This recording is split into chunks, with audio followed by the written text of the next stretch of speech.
Hello friends, সবাই কী করছো, কেমন আছো? আশা করি সবাই খুব ভালো আছো। তো কাল আমাদের এখানে ঝড় বৃষ্টি হয়েছে। ঝড় বৃষ্টি হওয়াতে আম পড়েছে। তো আমার শাশুড়ি আম কুড়িয়ে নিয়ে এসছে, আমার জ্যাঠা শ্বশুর আম দিয়ে গেছে। এবার যে আমের দাম, আম কিনে আচার হতো না,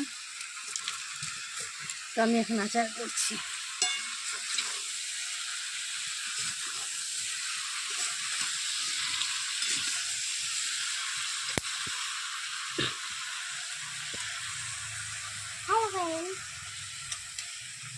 ওহ, কি গরম, গরমও খুব পড়েছে। তো আচার খেতে কে কে ভালোবাসো অবশ্যই আমাকে কমেন্ট করবে।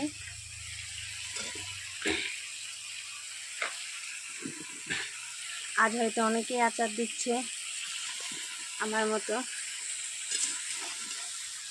এই দেখো।